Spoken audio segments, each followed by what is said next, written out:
RTO वसुली रॅकेटचा आज आम्ही जो कारनामा दाखवणार आहोत त्यानंतर तुम्हाला धक्का बसल्याशिवाय राहणार नाही। कारण देशाचे वजनदार केंद्रीय मंत्री नितीन गडकरी यांनी 2020 मध्ये थेट राज्याच्या मुख्य सचिवांना पत्र लिहून एक आरटीओ अधिकाऱ्याच्या काळ्या कारभाराचा बुरखा फाडला।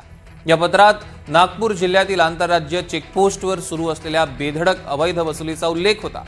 धक्कादायक म्हणजे ज्या अधिकाऱ्याचा नितीन गडकरी यांनी 2020 मध्ये पत्रात उल्लेख केला तोच अधिकारी आजही वसुली रॅकेट चालवतोय आणि तेही निवृत्तीनंतर।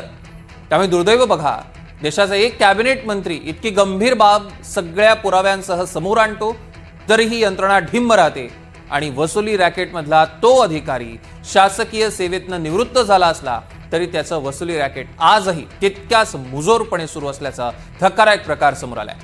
गडकरी यांनी 2020 मध्ये लिहिलेलं पत्र एनडीटीव्ही मराठीच्या हाती लागलेलंच आहे। या पत्रात नेमके काय काय आरोप आहे ते सुद्धा आपल्याला बघायचं आहे। या संदर्भातले अधिकचे अपडेट्स आपल्याला घ्यायचे आहेत। मोहसिन शेख आपले प्रतिनिधी आपल्या सोबत जोडले गेलेत। मोहसिन,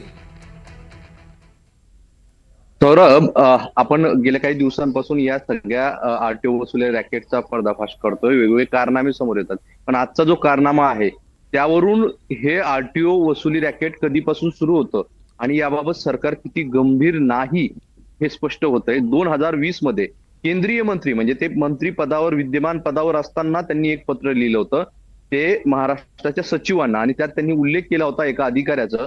त्यावेळेस तो अधिकारी ऑन ड्युटी होता आणि नागपूरमध्ये नोकरी करत होता। हा अधिकारी अवैधपणे कशी वसुली करतोय, शेतकऱ्यांच्या गाड्या अडवून कशी वसुली करतोय आणि त्याच्यावर कारवाई करावी। धक्कादायक म्हणजे या सगळ्या अधिकाऱ्याच्या विरोधात अनेक लोकांनी एसीबी कडे तक्रार केली, मात्र एसीबी देखील कारवाई करत नव्हतं।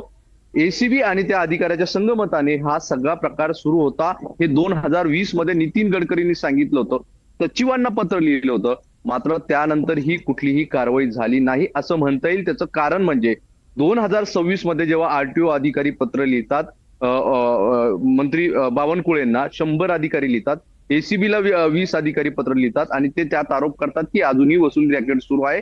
आणि त्यात त्यांनी जो मोरक्याचं नाव लिहिलेलं आहे पुण्यातील, तोच मोरक्याचं नाव नितीन गडकरींनी 2020 मधल्या पत्रामध्ये लिहिलेलं होतं।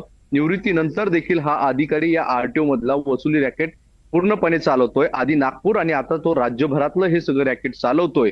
किती धक्कादायक आहे की एक केंद्रीय मंत्री, तेही वजनदार मंत्री, एका सचिवांना, महाराष्ट्राच्या सचिवांना पत्र लिहितो आणि तरीही कारवाई होत नाही। आणि हा अधिकारी अजूनही 6 वर्षानंतर देखील रॅकेट चालवत असेल तर साहजिकच यामुळे परिवहन मंत्री म्हणजेच परिवहन विभाग असतील किंवा ज्या संबंधित यंत्रणा असतील आणि खास करून एसीबी, प्रत्येक पत्रांमध्ये एसीबीवर या सगळ्या प्रकरणात आरोप करण्यात आलेले आहे की एसीबीचे काही लोक या सगळ्या प्रकरणात संगमताने हे सगळं सुरू असल्याचा दावा केला जातो। त्यामुळे ते अत्यंत धक्कादायक आहे। देशाचे एक केंद्रीय मंत्री, तेही परिवहन विभागाचे, महाराष्ट्राच्या परिवहन विभागाच्या सचिवांना पत्र लिहितात, मात्र तरीही हा अधिकारी निवृत्त होतो आणि त्यानंतर देखील महाराष्ट्रभर रॅकेट चालवतो। कोट्यवधी रुपयांची वसुली होते, मात्र कोणतीही कारवाई होत नाही।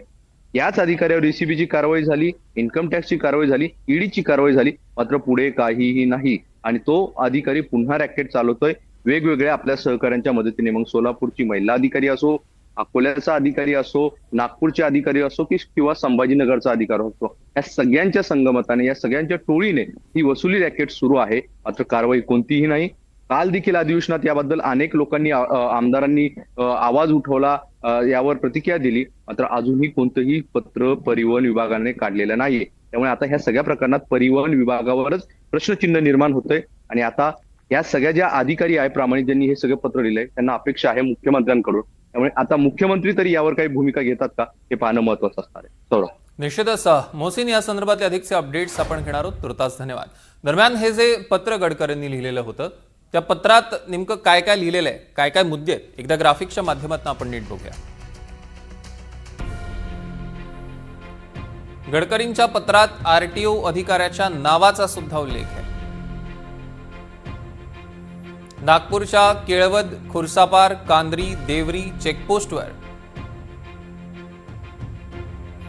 शेतकरी आणि व्यापारी चालकांकडून सक्तीच्या अवैध वसुलीचा आरोप आहे। केवळ अडवणूक करून पैसे उकळण्याचं काम या अधिकाऱ्याच्या इशाऱ्यावर सुरू होतं। वाहन चालकांनी विरोध केल्यास त्यांना मारहाण केली जात होती, धमक्या दिल्या जात होत्या, असा पत्रात आरोप करण्यात आला. आरटीओ अधिकारी, लाचलुचपत प्रतिबंधक विभागाच्या अधिकाऱ्यांच्या संगनमतानंच हा सगळा गैरप्रकार राजरोसपणे सुरू होता. नागपूरमधील लाचलुचपत प्रतिबंधक विभागाकडे भ्रष्ट कारभाराविरोधात तक्रारी दाखल करूनही कारवाई झाली नाही.